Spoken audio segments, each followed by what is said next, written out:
Ces interviews sont devenues cultes. Avant de donner le coup d'envoi de l'édition 2023 de la Nuit de la déprime, Raphaël Mezoraï s'est confié dans les colonnes de Soir Mag. S'il a naturellement évoqué son actualité, l'humoriste est aussi revenu sur les interviews de personnalités faussement ratées qu'il menait en caméra cachée dans les années 1990.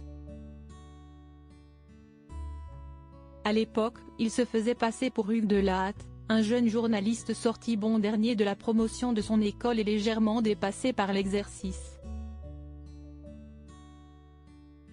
De Guy Marchand à Inès de la Fressange, en passant par Nabila, le comédien a fait de nombreuses victimes.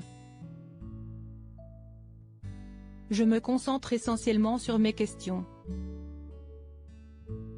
Ce qui m'amuse, si est d'observer la rédaction de la personne en face et de rebondir, quitte à en prendre plein la figure, a détaillé Raphaël Mezoraï auprès de nos confrères.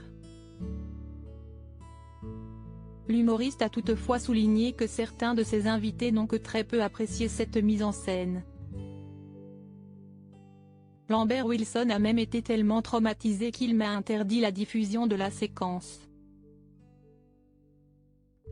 Il a ensuite passé 3 ans en psychanalyse, a révélé Raphaël Mezoraï, avant de préciser que les choses ont fini par s'apaiser avec les années. J'ai fini par me réconcilier avec tous, y compris Guy Marchand. Pendant que je lui parlais, il s'est levé et a commencé à avancer vers moi pour me casser la figure. Et puis, il s'est ravisé et m'a dit « J'ai défoncé la tête d'un producteur ce matin, je ne vais pas recommencer 2 fois dans la même journée », a raconté celui qui était à l'origine de ces interviews loufoques et décalées. Des interviews inédites bientôt dévoilées dans les colonnes de Soir Mag, Raphaël Mezoraï a fait savoir qu'il avait encore de nombreux entretiens jamais diffusés en sa possession. « J'ai tourné plusieurs centaines d'entretiens. Beaucoup sont restés inédits. Je suis en train de les remonter et ils vont être diffusés dans les mois à venir », a annoncé l'humoriste de 58 ans. Parmi les invités attendus, le fantasque Jean-Claude Van Damme. Il a commencé par me dire qu'il était né à 100 km de Liège à vol d'oiseau. Je lui ai répondu, c'était quoi comme oiseau?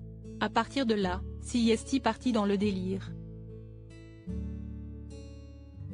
Je crois que est ce que j'ai fait de mieux depuis le début de cette série, a raconté Raphaël Mezoraï, qui a visiblement gardé un très bon souvenir de ce tournage avec l'acteur belge.